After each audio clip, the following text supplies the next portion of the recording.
it's baked into the name, so if we hear sounds in the background, if I can edit it out, I will. If not, whatever. Okay. It's got to This live. was People have cool, to be yeah. realistic, you I know? know. Yeah, they're gonna empty the dumpster right outside my window any minute too, so don't worry. Oh, okay, good. Well, welcome to the Tragedy Academy, a show created to bridge societal divides in a judgment-free zone using candor and humor. My name is Jay, and I am joined in studio by leper colony person Gary. He's dying right now, if you don't know. Yeah, I have the Rona, aka the COVID. So if I cough or fall over, that's why. But I made it You made it, dude. I was super impressed. in quarantine in my studio. I have not left for 5 days. Very good. Keeping up to the protocols. Yes. Well, today we're joined by, and I'm going to make sure, I'm going to try to get this right. I think it's Jetty Nieuwenhuis. Right? Did I pronounce that correctly? Yeah, it's a soft J. It's a Yeti. soft J? But the last name was pretty Jetty. close. Okay. Yeah. Yeti. Got Yeah, it. Awesome. Well, Jetty is a public speaker, a model, and a wellness advocate, and is here to speak with us about issues around bulimia, Lyme disease, depression, body dysmorphia, overall personality disorders that can come from those types of situations, is what I'm understanding. But before we get started in that, I want to start with a pre-qualifier. Because you've lived on a dairy for about 18 years now. Is that what it was? Somewhere around there? 20 and before that in the Netherlands too. Yeah, so a long time. Excellent. So I want to just ask a couple questions. I'll keep them, they might Yep. be easy, might be a little difficult, but I'm going to start out with this. First, how many stomachs does a cow have? Seven, Okay. I think. 4? Yeah, Does 4 sound right? I don't know. This might backfire. Hold on a second. So I'm not even going to ask how many teeth does a cow have, because you might look at me Yeah, like I'm crazy. I wouldn't Okay. know. Yeah, I wouldn't know. What's the difference between a heifer and a cow? Yeah, I know that one. A cow is milked. Yeah, it's an adult. Is milked, gets babies. Yep, it's the one that's actually had the calf. After that, they become milkable. Yeah. Wow, you know. Yeah. I side railed you there, only because I grew up on a dairy as a kid, so Okay. Yeah. I know what that life is like, and I know it's pretty difficult, Yeah. and it requires a lot of intestinal fortitude. And I bring that up because the stuff that we're going to discuss, people are going to look at your pictures, and they're not going to give you the credit that you deserve for where you live and what you're dealing with and how hard you work every day. I think that it's good to set that benchmark up front, that I respect the type of work that you do. I think it's salt of the earth work. And on top of that, that you're stepping outside of that box. So I just kind of wanted to open up with that, because a lot of people like to discount those that are extremely, beautiful, because you are. I mean, that's Thank fact. you. First thing I thought was Wonder Woman. When I saw like you had the same expression as Wonder Woman. So I'm going to stop talking for a minute, and I'm going to let you introduce yourself. Okay, well, I really appreciate that first that you say that also about farming. I'm not milking the cows myself, but my husband does, and my oldest son too. And it's farming life is a lot of stress. It's a stressful life, but so I really appreciate that you said that, and I'm so happy to be on here. Thank you guys to get your platform to share my stories.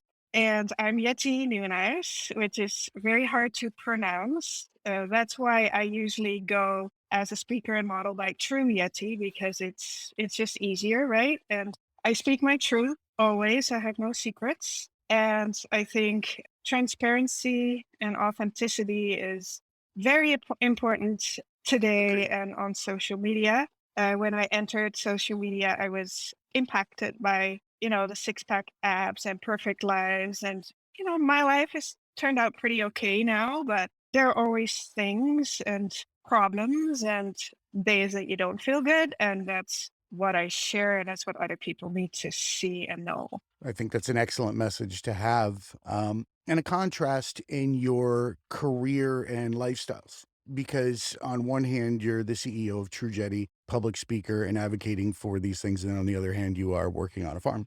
How did you come into these two different lives? Well, first of all, I did grow up on a farm myself in the Netherlands, but I don't think my dad really, he's not around anymore, but he did not really like that life, but it was, at that time, I had very old parents. They were 44 when they got me, so different generation. He was kind of forced into farming, and he also had PTSD from a colonial European war. And so he didn't love farming. I grew up in a farm. I did not love it. I actually, if I could use the word hate, I hated it. And I always wanted a different life. And so I went to a good school.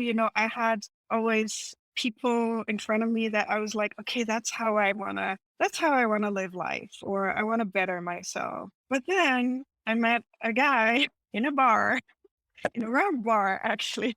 And we really, he was first person in my life that treated me really, really well and have ever done so. And I was sold. And he was a farmer.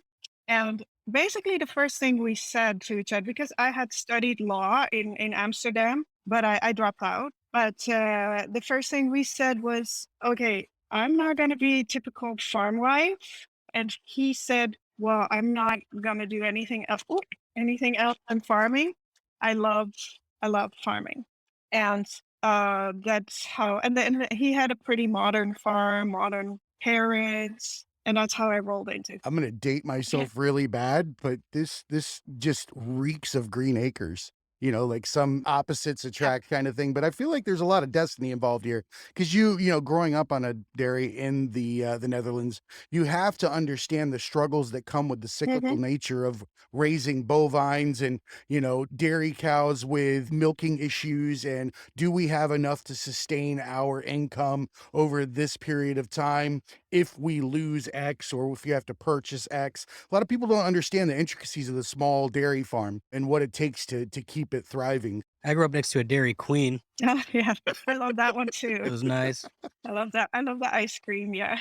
We couldn't wait till it opened every year when it got warm. Yeah. It was Is nice. that what it does up there? Just trying to relate with you I'm in guys. Florida. It's a 24/7 thing here. Oh yeah, yeah. Here too in Canada, even though it gets freezing, we still eat Of ice course cream, it is. right?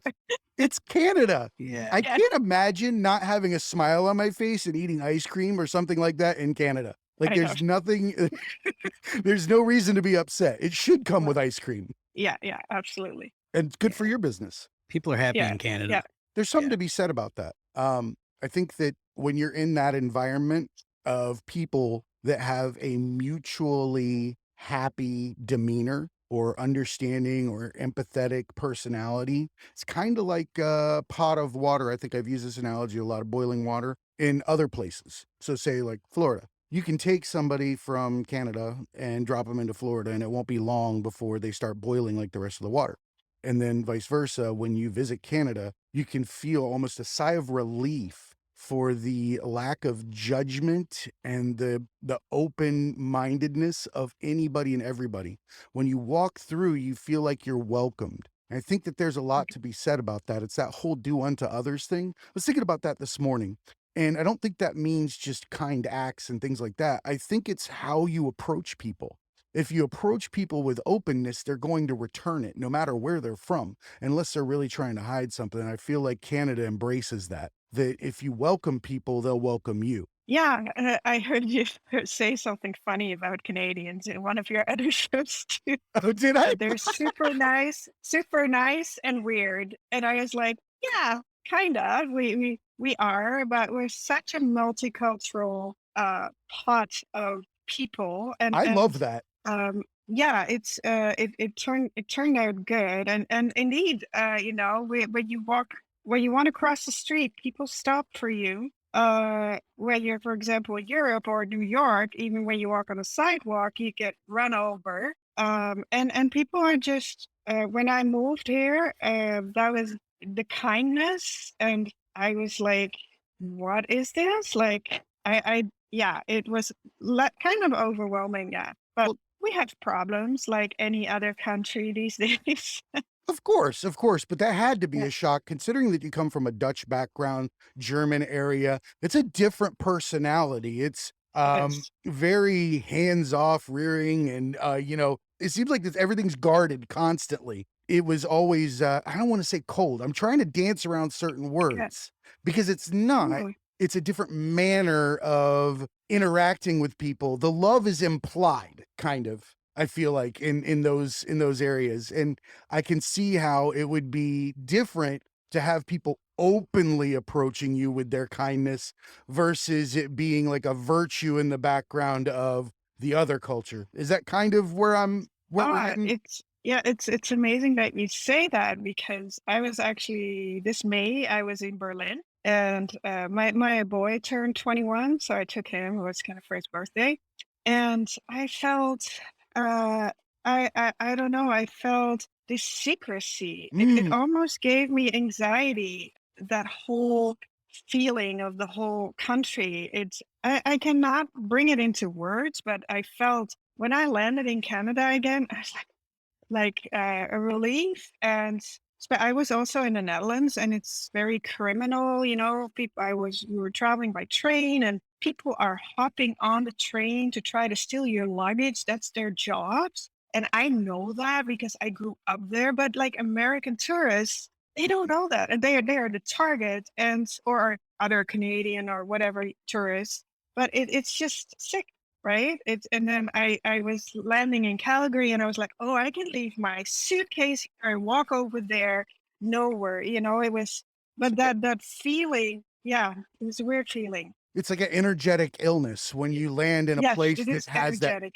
Yeah, And I like to compare it to the mask scenario. I think that Canadians in general don't wear masks, and I feel like not that the rest of anymore. the world does in a lot of, I mean, people do. Obviously, Yeah. I'm speaking very generally, but for the most Yeah. part, I've found that you get what you get when you meet someone from there, and it's uncomfortable when you come from that environment and you go to a new one where the status quo is a mask. It is, what are you thinking of me? How can I, adjust what I'm doing in the moment so that you perceive me in a different light? It says a lot. So when you get in that environment, it can be very overwhelming. You get that energetic Mhm. push. Everybody is on guard, so it makes you feel them on guard. It's not a good feeling when you jump into those environments. I was gonna say, I think a lot of it's perception. The first place I ever went out of the country was Amsterdam in 2000. And I grew up in Cleveland, Ohio, which is a very I don't know, not a very cultural place. And I was amazed when I got to Amsterdam at like people talking about art and history, like in different, the way that it's hard to explain. Like I went there to smoke weed because I was 20 years old, and Yeah. then instantly like, I was in museums and in art museums and, like, learning things for fun, not just because you had to, which up to that point, like, you were in school, and I thought it was just like I did get robbed within 4 minutes of being there. Of course you did. He's a I was at calamity. a video You camera, have guy came to. up. Yeah.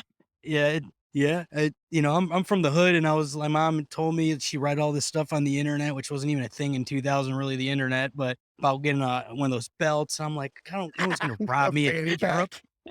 But, like, the ones that you Yeah, yeah, hide yeah. underneath, like, they're, like, flat. Oh, okay. So, I'm, like, videotaping, and this guy comes and grabs the 2 zippers on my backpack from behind and just reaches his hand in, so I crack him and knock him down, and I'm beating the shit out of him, and I get tackled, by the police or whatever, and luckily, this lady comes up that spoke Dutch, and she was explained to the police what happened because I was just on top of this guy nailing him because he took my wallet, my passport, and everything, and that's just my natural reaction, and I was like, "Ah," and they're just like, "Go back to the airport," because I actually only had a 4-hour layover, and I was going to Sweden and then meeting my Swedish friends and then coming back to Amsterdam, a week later, because then I ended up at the airport getting drunk and missing, like, 4 flights, and I had no idea how to travel at that You're time, 20. but I've been back. Yeah, I was 20, and, I'd been to, like, the Bahamas once, I think. That's the only place, like, outside of the country I went, and Canada, but, like, Windsor, which is basically Detroit. So at the time,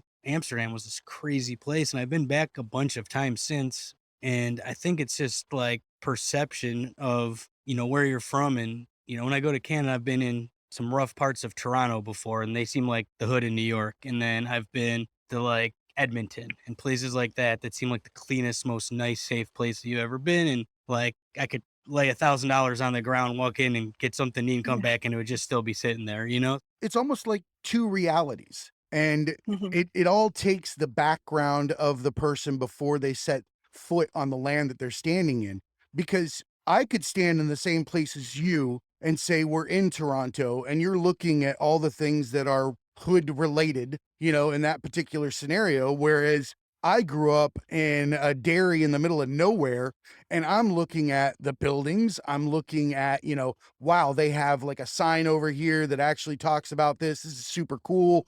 And it's all about what you focus on versus, where you're at. I feel like that's why we get so many answers in an investigation from a police officer from so many bystanders, because everybody's got their own set of lenses that they're filtering things through, and they're not going to get the same answer. And I hope that during your time back in the Netherlands, that you did get a chance to assimilate to where you were, maybe with family and things like that, and not be as overwhelmed with how Germany and that whole area was when you were there. Because I mean, that's home too. Yeah. Germany's the same though. I felt the same way she did. Like Germany's got this weird feeling of like it's not warm. Mm-mm. It's not like I mean, I think the people are nice, but they're not like I don't know. It's very hard to describe. Like you're talking to someone and they're just like looking at you like they're looking Bro. through the It back of your one head. word, skeptical. Yeah, maybe. I Mhm. feel like anytime I talk to somebody from Germany, as they're listening to me, they're skeptical of what I'm saying. And I don't know if that's not a manifestation of my own insecurities when standing there, but I've always had kind of that, do they think I'm full of shit right now? Yeah, it's a completely different culture, and I mean, there's so much history, of course, and my parents and my husband's parents have lived through all that, so I'm maybe a little bit judgmental too, but I do agree about your lens that you live life through. And when I lived in Europe, I had that mask partly too. Amsterdam is a totally different story. I love Amsterdam. It's very open, cultural. And people in the Netherlands always look at Amsterdam versus Netherlands. Makes Because in sense. the Netherlands, in Amsterdam, people are, they have a big mouth and they say the truth, which oftentimes other people don't like, right? They like it filtered and soft. And so I had a mask too. And if I was not living in Canada, I would probably not be doing and have the guts and believe in myself unfiltered like I in the Netherlands, I would have all that judgment still from, I don't know, it would be very different. There's a certain amount of solitude in farming and location. And I feel like the longer that I've been on my own career path, because you're right, I wore masks as well throughout the different careers that I had. But I feel like the longer that you spend time with yourself, and I'm not talking about thinking about where you're not, I just mean simply thinking about who you are and where you are. And the ability to, let's say, walk around your own home and dance like an idiot, or make a cartoon voice because you heard something on the TV in the background, or whatever it is. There's a certain amount of freedom in that, and the longer you do it, the more you become your own authentic person again. I feel like we become children in that moment.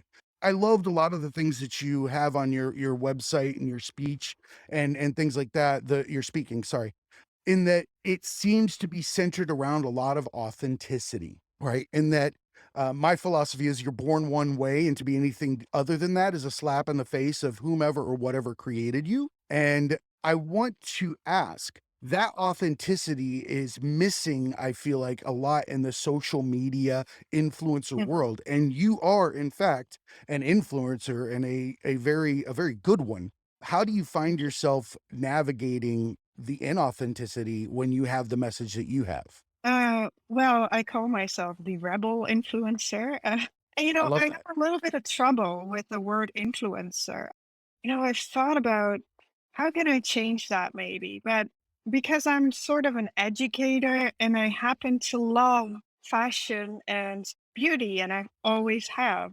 But honestly, I don't scroll for hours over Instagram. I have strict boundaries. Before I started my brand 4 years ago, I actually was off social media for 6 months. I deleted everything and I couldn't see it. And then I was like, I know now how to deal with this. And I love social media. I love it. But I also love change. I love to be the start of somebody changing something and start to think for themselves.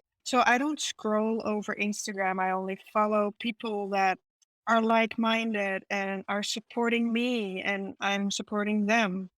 Really, my goal is to push my message through of think for yourself, create your own life, put your mask down, be yourself, be that child again, because I believe too that we were born a certain free way, that and then we are programmed by parents, siblings, schools, whatever, and that we can return to that, like you said, we can return to that child, and I feel I am We're allowed to. I am that now. Yeah, we're allowed to, and to be happy, I think we have to. Yeah. The biggest I agree. fallacy that we were sold is that we're not allowed to remain children in this life. That's bullshit. Doesn't mean you don't have to be responsible, but I'll be damned if I don't want to run around the room and high five my friends because something stupid happened. Mhm. That's who I want to be. And I don't want to be around people that don't want to do that because they're not ready yet. They're not ready Yep. for my circle of friends, and they'll be my friend, but they're not going to be in there until they're ready. That's a special safe zone that you live in because that's what you're describing. Same thing with social Yeah. media, same pot of water, boiling. You drop yourself into social media, you'll boil. Facebook is notorious for that. You want to watch your friend, evolve in seconds? Let them sit in some comment threads for about a month in Facebook and you won't recognize them. They will boil like the rest of the water that they sat in. And it's like soup. You can't remove ingredients. Once it's in there, Mhm. it's fucking in there. It's there for Yeah. life. Yeah. I get told to grow up constantly, and when people stop telling me to grow up, I know then I have a problem. Like constantly, I have family members that say, "When are you gonna get a real job? When are you gonna grow up?" I'm like, not going to. I, It's I like that just they say a real why job. would I do that? Like an executive producer for ESPN is not like something that you say is not a real job. Because I don't hate my life. They think like a job like means you have to go somewhere Yeah. you hate and then like work for the They're just weekend, upset. and like I have fun and I travel and I do this for a living and I meet cool people that also feel the same way. And I mean, my bills are paid and I enjoy my life. And this room is what it would be like if I was 14 years old with my parents' credit card. So that's, how I want to live. And I think when people stop telling me to grow up, then I need to figure something out because that's when I've gone Mm. astray. I needed to get back to that So myself personally. I followed all the rules from when you're poor, you're given different goals, i.e., materialism is going to be the first one that gives you your personal satisfaction because you don't know any different. So you go after things, you grab things, you look for status symbols because status symbols are easier to achieve than lineage or, a good upbringing or something like that. And you invest money in haircuts and clothes and hats and, shoes or whatever, but not for the reasons that you like to collect them or you enjoy them, but for the simple fact that you want the people around you to love you because you happen to have a hat that they like. You won't say that out loud. And then I went through and I did the army thing for a little while, and learned some great things. It gave me, some stability and backbone that I wouldn't have had in the beginning, but not necessarily a continued life for me. I did the corporate world. I did the college thing at night. I got all those degrees and I traveled around the world and I'm running operations in other countries.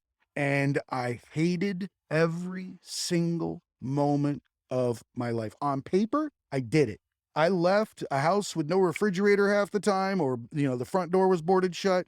And everybody always says, oh, well, that means that you should be happy. You've got a new car, you got a new house, you got these things that they look at you from the outside in with envy, which is what they were doing with you, with your job, because of the freedom that you have exercised and the decision to make that jump or that leap of faith that they're unwilling to make. They chose their character. Their character is Cubicle Man.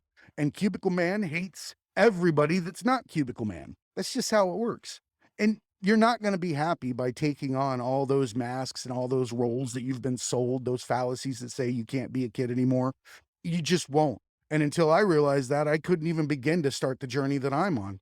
And I think we need examples like yourself that take those hurdles and trials and tribulations in life and turn them into a positive message because your messages are around some very, very important items like bulimia and Lyme disease and depression. Can you tell us what a struggle with bulimia looks like, how you've worked with it, because it's not a cured disease or issue or mental health problem. In fact, it's just part of all the other ones. However, I think that that's one that we struggle with a lot today, especially with social media.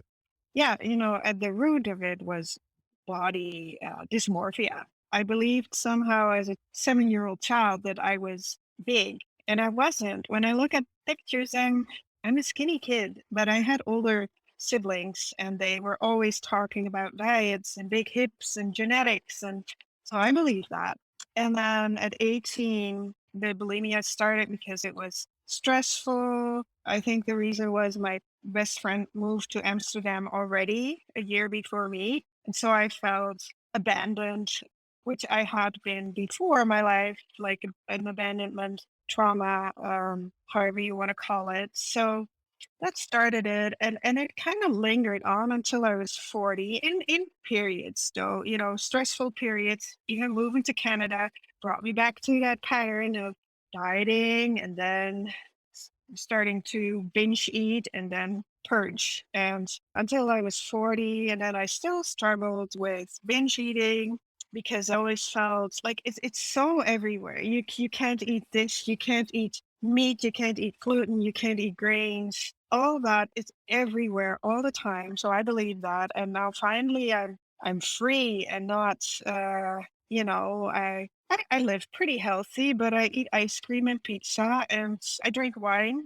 And I have the food hasn't not control is doesn't have any control over me anymore. And I really try to stay away from extremes. Like, I do love lifting weights, but I cannot be around, people that are very extreme into the fitness world because I want to live a very balanced life and I can never go back there, to that. And it's everywhere to get like disordered. That's Yeah. self Yeah. awareness. Yeah. Oh, absolutely. Yeah. Yeah, Yeah. that's mindfulness at its finest. Again, I think that comes from Yep. solitude and self knowledge and self awareness that you have to protect your mental health and your well being so that you're good for anything or Yep. everybody else in the world.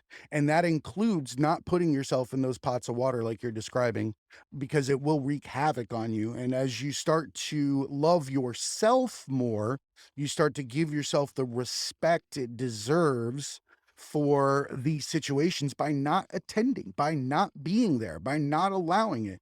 And there's a funny side effect to finding yourself and finding your own self worth and love. And that is that the people that are not in tune with what it is that you are living in that moment, they won't fight you. It won't be, it's a weird phenomenon. It won't be some blowout that leaves them by the wayside. They just kind of atrophy. They kind of slide away and they no longer become a part of what it is. And you're not in your soup Yep. anymore. Your soup is in a different pot and that ingredient is no longer a part of it. You don't hate the celery. The celery is just not in your soup, which Yeah. celery sucks. So I just use that one. I've been eating soup for 4 days, and like all you're talking about is soup today. Like, can we talk about something else?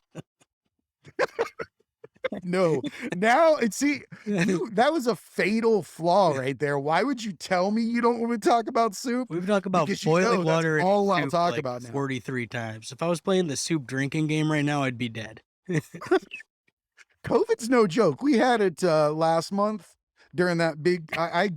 I caught it in a place I had no business being. I took one for the team this year. My wife is a huge Backstreet Boys fan, and we got tickets through a friend with good seats, and I went. And there is something to be said about the collective scream of about 10,000 women at the same frequency. Your head will reverberate. Like seriously. Next day, I don't feel so good. Both of us, COVID. I was like, seriously? Backstreet Boys? Nothing wrong with them. I love, they're cool guys, but I couldn't get like something a little better. Like I couldn't be like, a metal band or like, like I couldn't be out like roughing it or it wasn't anything No, like you got that. It had to be reserved. the Backstreet Boys. I know. Yeah. I think, getting COVID is the best protection. I mean, it sucks. I feel, because I had it too. And then, yeah, I don't know. You can't control where you get it, but we got it in the worst places too. And I was like, I was in New York, and then seriously, I didn't get it there with all the crowds around me We didn't get it for the and first 2.5 years of this pandemic and everything in between. Never had it until about 3 weeks ago. I had never had COVID in my life. Same. And then all of a sudden it's, well, you know what? We say that, but a lot of us could have had it and not known we had it, just a different strain, and it didn't yeah, have the same exactly, effects. right, yeah, Yeah, you yeah. never know. You You absolutely never do know. not know. I No. wanna kind of shift gears a little bit because this one I did a little research before we came on because you had listed Lyme disease as something important to you. And I think that there is a lack of education around Lyme disease, at least where I'm concerned, because I'd heard it kept coming out, and I'm like, why do they have such an issue with this deer tick and Lyme disease? And I was not aware of the long-lasting implications of Lyme disease and how that can affect you over time. Can you explain to people what that is and why you are such an advocate for it?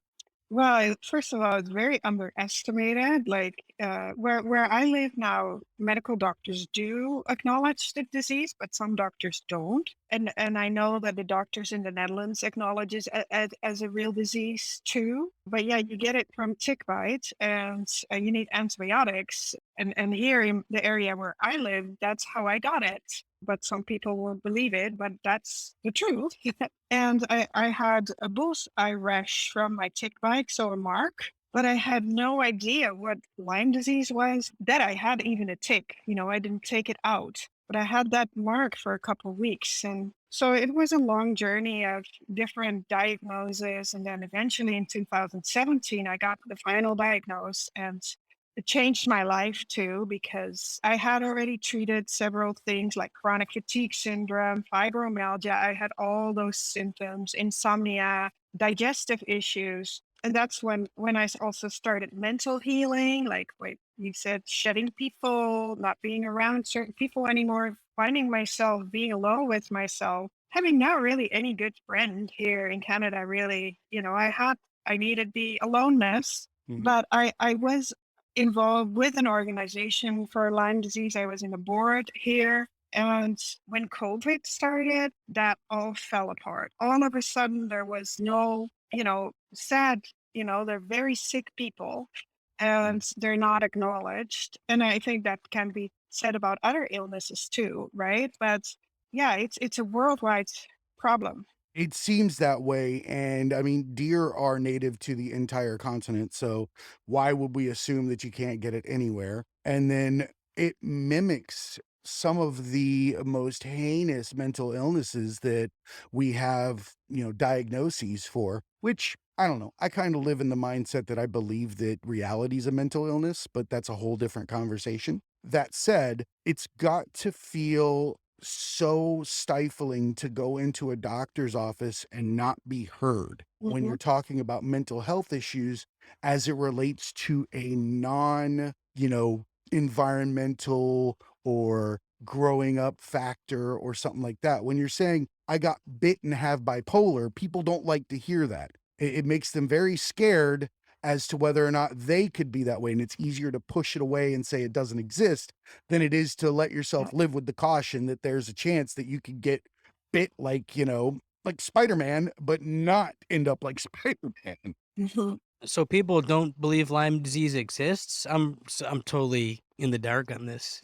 Like, I was too. Yeah, people like doctors and, like, they don't think it's yeah, How real? how often is it in yeah. the fibromyalgia bucket? Oh, oh, man, I've always heard of Lyme disease and never heard really. I guess I haven't studied it, but I never heard that, people didn't think it's real. That sucks to have something and then even doctors tell you that it's not real. Yeah, That's rough. I personally have a very good doctor, and who actually pushed me to test and stuff even in 2017 again. But I know because I was also in the board, and of course I follow other people and hear their stories, and they're not heard by doctors. There was even one time one person that was a doctor, and they were kind of circling around in my friend group, and he's saying to me, you better do another Ironman. That will make you healthy again. And that's How about that's a you do an doctor Iron Man? thing. I What kind know. of prescription is that? Like, if my doctor would not be in business if he told me, tried to sell me an Iron Man when I went in for something. No way. Right. What an Yeah. ass. So Doesn't I make no know. I sense. know. Very. Yeah. Obviously, I never saw that person again. But it's just for, especially for other people struggling with it. And even I read the book of Yolanda Hadid. I don't know if you know her, but she's the mother of two or three famous top models, Gigi Hadid. And you may be not into that world, but she wrote a book and she tells about people not believing her and all that stuff. And that's, yeah, that's just not being seen, not being heard, right? And I can't help but bring up, we had a past guest, Rachel McDonald, and this has a very similar ring to her story, but not the same situation. And that is that she had suffered from chronic endometriosis from childhood. And as she grew up with this chronic pain associated with it and the misdiagnoses and these types of things, she came to a juncture where in order for her to live pain-free, she had to have, a hysterectomy, which would give her the ability to live life, on her terms. And she was forced into a lot of situations where people didn't believe her. Women telling her that it's just her, menstrual cycle and that she needs to suck it up and things like that. And she explained how hard it was not having a voice when you were sitting there speaking about your own reality. The fact that somebody could be so arrogant as to believe that they know your reality and your body and who you are better, I think well, I'm basically giving a PSA for you need to have the right relationship with your doctor so that, you can be heard. But in her case, she had to get legal assistance. She had to go up against a board. She had to sign a release saying she would, because they were telling her she wasn't going to be a woman. Like if you had this done at that age, you're never going to fulfill your life's purpose or some BS. From both male and female doctors. I brought that up because it sounds very familiar. And I think it speaks to the fact that we do need to have that relationship with our healthcare providers and screen them just as hard as you would for anything else that you do in life, not just scrolling through Google for the first one that's closest to your house. Yeah, I think that's what people do. They just go to the closest doctor and think they're all kind of created equal. Or it has 4 stars or 5 stars. Yeah. yeah, Yeah, I know a lot of people that don't get 5 stars with other people, they get 5 stars with me. yeah, I think it's all about relationship building. Like it's with everything in life, right? But not being seen. When you said about that other guest, yeah, that makes me emotional. And I almost feel And like it was hard. I want to cry because somebody is not taking you seriously. And I've seen it with people around me too. Not only doctors and. That really, but it was at the same time, it was the start of my growth journey, my personal growth, finding myself and saying, everybody else, just fuck it. I'm gonna now live my life. And yeah, I do still have symptoms from that. Lyme disease really damaged my body, but I can live with it and I can have fun and Well, here's the reality. You have to. So you yeah, can either accept the fact that that is your new yeah, baseline in life, or you can sit there and hate a portion of yourself. Who wants to hate 1/8 of their body, or 1/8 of their self? For one reason, not to mention the other slices of the pie. And I think that's a good segue into you spoke about weight labels, the weight of labels, sorry. And that resonated with me a lot because I think that with social media and the way that we like to stigmatize things, that labels can become your reality. I heard somebody say once that they had been cursed, and it resonated with me because I read later that it said that a curse is just an utterance. And that made me think that if somebody tells me I look like something, or I am something, or I should be ashamed, or whatever that label is that they're sticking to me, is a curse. But the curse can be broken by simply not letting it be my reality and let it be that the curse is theirs that they're putting out there alone. The fact that they're spewing this nonsense has nothing to do with me. And the moment that we take those labels and we start to look at them as, what they truly are, and that is the weakness of the person that's placing it on you, then we don't have an issue with people. We treat them with the empathy they deserve, because essentially, when you're throwing out those labels, you're speaking from a straitjacket, and the sleeves are tied with whatever you think of yourself. And we need to treat people in that manner rather than get pissed at them. We need to start looking at people like they've got three heads when they say something like that. How long before you stop saying things like that? If you just make it the status quo, that the fuck are you saying? Like, Yeah. huh? Like, people will, you will change your tune. So in your influencer, which you don't like, your educator world, we'll say educator world. In your educator world, how have you overcome labels, and how would you suggest to other people how they could overcome labels in that environment? Well, being alone, finding myself, and discovering what I really wanted, who I am, and what is important to me. I ask myself every day, okay, what do I need today? Well, I need to feel safe. And so that's where boundaries come into place. A lot of education of, people that resonate with me, and that might be very much different than somebody else, right? They will resonate with different coaches, healers, mentors. Exactly. But, when I deal with certain things or I'm bothered with something, I just go, well, people watch YouTube and watch some of my mentors with some empowering messages and that I can implement and make me stronger. Because, yeah, I attracted a lot of narcissists in my life. Mm. Um, and they were mostly come in friends forums. And because I'm very empathic and, I always gave too much of myself, and that's self-awareness, becoming aware of Mm-mm. what you have to stop doing, and you will get lessons. I get tested all the time until I pass the test, or I do. But you recognize that it's a test. That's the difference. Not as your reality and a mood or a demeanor. You recognize it for what it is. It's a test in the moment. Yeah. Sorry, I had to point that out.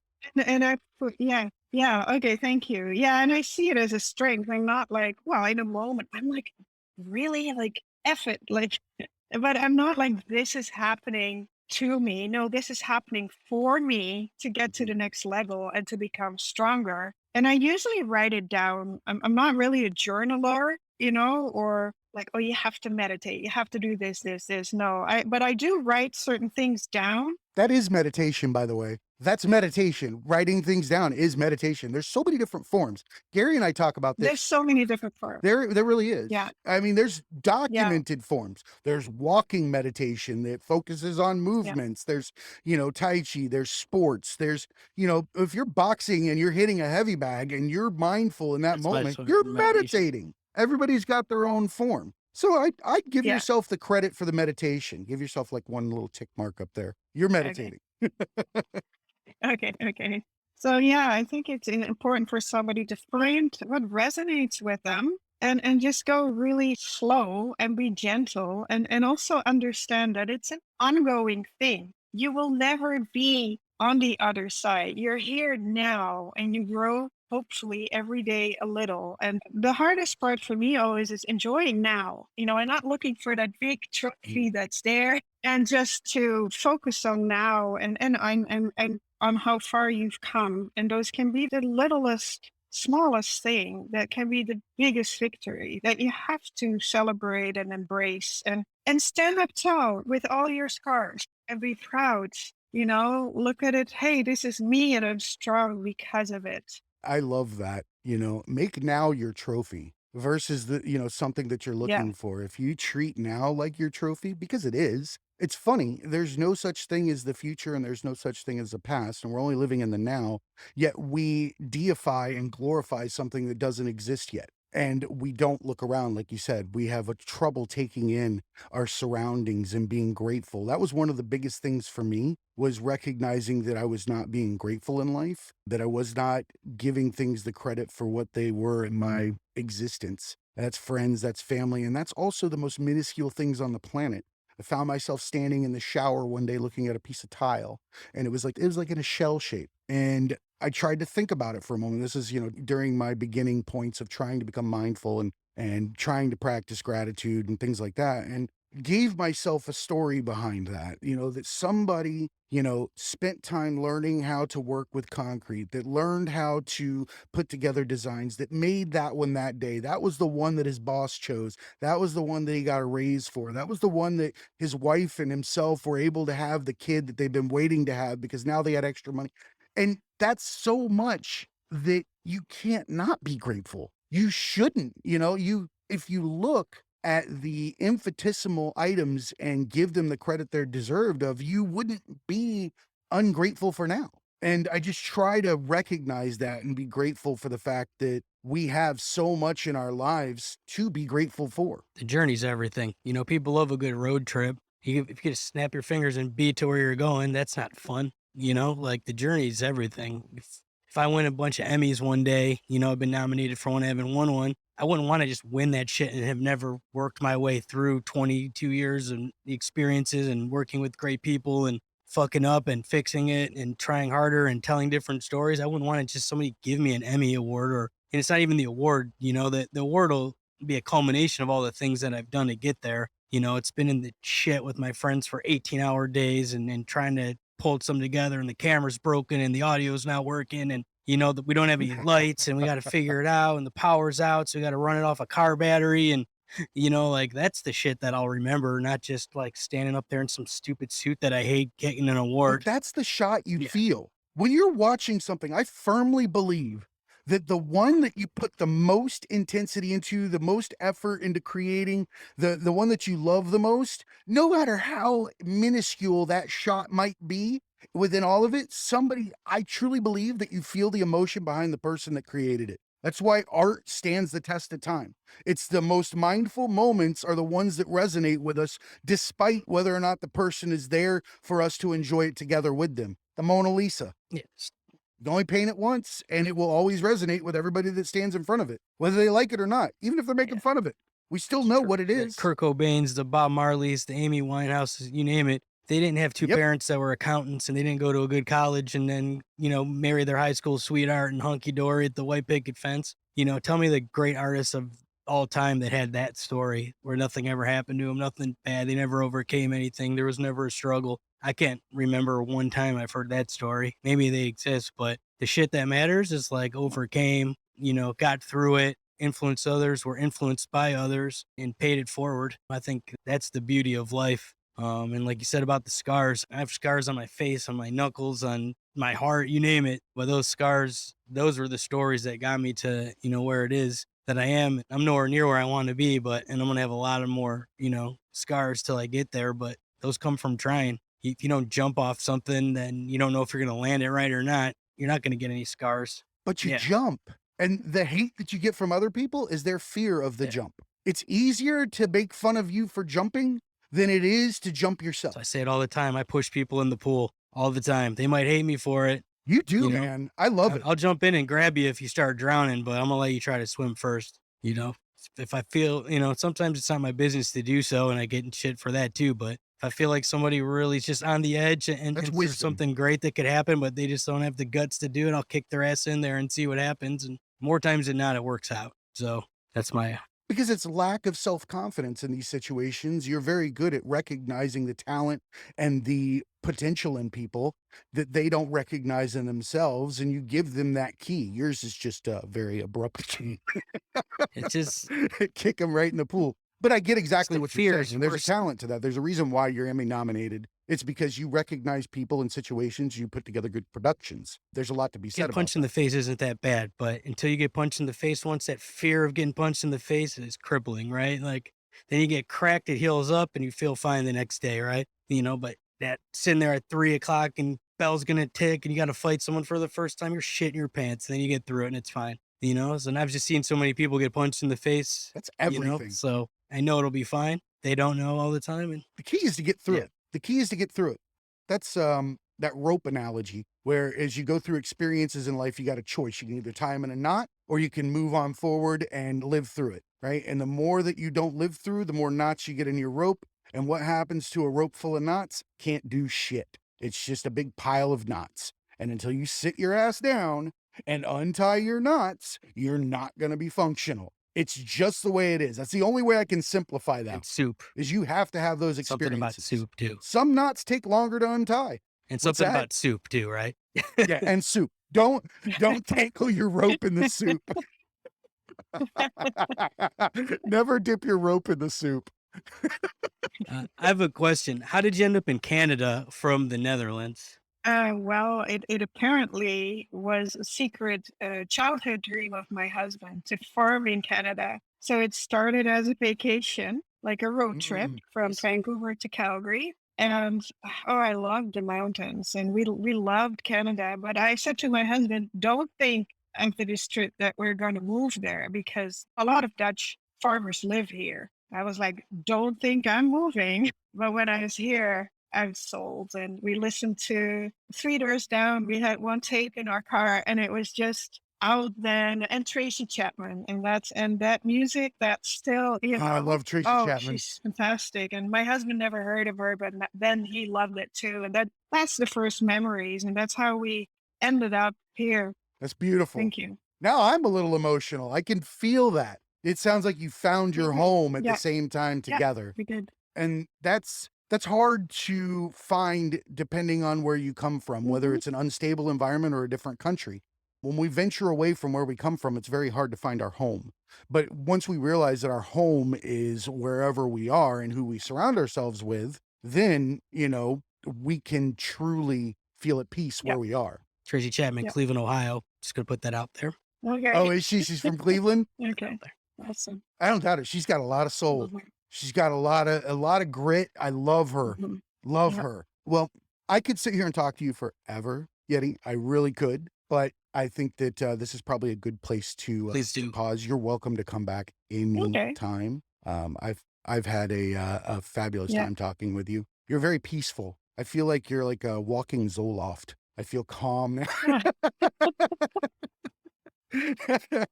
Gary, do you have anything you want to ask as we wrap up? I would definitely like you to come back when my brain's working because I have a million questions that I didn't get to, but That's because I talk too much. that too, and the soup thing. We just spent so much time on soup, but no, um, yeah, I just the whole labels thing, that we hit on, and not wanting to be an influencer or that label. And I have a lot of people I manage that are athletes and artists that also don't want to be influencers, but they are. I like when people like you don't want to be an influencer, but are recognized as one, because the more that people like you can be an influencer, the less we have to deal with the influencers that, that's a negative thing, because the negative influencers are ones that are pushed to the front, and that you have to be perfect and you have to do these certain things and you have to be this, mismodel of a human being, when everybody gets influence from all different things. Someone's going to relate to you all differently than Kim Kardashian or, a famous athlete that's 6'5", 210 pounds ripped, and, they have the worst problems of anybody in the world, but you never see that because they don't Hard put to that out there. maintain that Everybody mask. thinks there's this, Mhm. there's this perfect life for all these people, and then you watch it crumble, on TMZ, and that's never, and people are thinking their life sucks because it's not like that. But everybody's life's like that. Everybody's got problems and issues and family stuff and internal stuff. And, everyone's got some sort of mental illness, whether they want to admit it or not. There's something they don't So like about true. themselves, or there's something they need to get through. Or, and I think the more people that put it out there, whether they're, categorized as an influencer or not, the better, because people are going to watch this and they'll have gone through similar things that you have and be like, shit, like she's up there in the middle of nowhere in Canada, into fashion and into these types of things, that, wow, I could do the same thing. Or he's down there in Florida, it's hot down there, but he eats soup every day, like 10 different times a day.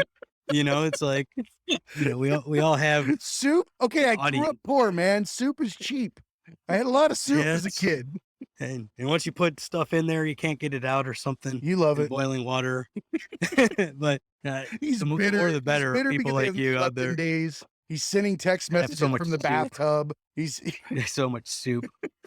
But the more of it, anytime you want to come on here, or if there's any way that we could help get your message out there, we're all about it. And have a ton of Canadian friends too. I think we've had more Canadians than Americans on this season so far. yeah, we If actually you do the math. So I we're up believe to at that least is true. 4, maybe 5. So Yep. I'm all for it. I grew up pretty close to Canada. and then I know about Tim Hortons. So, Okay, yeah. Yeah, I was with the 10th Mountain Division, and I know that it's about 10 minutes to get through to Ottawa when you're 19 to drink from upstate New York. That's all I knew at the Yeah, time. yeah. yeah. Well, thank you Yep. again. We're going to list out all your information on the website. We're going to have all of your social media handles. Is there anything that you want to plug before we're done, where you want people to come find you while we're on here? We'll also have it in the show notes.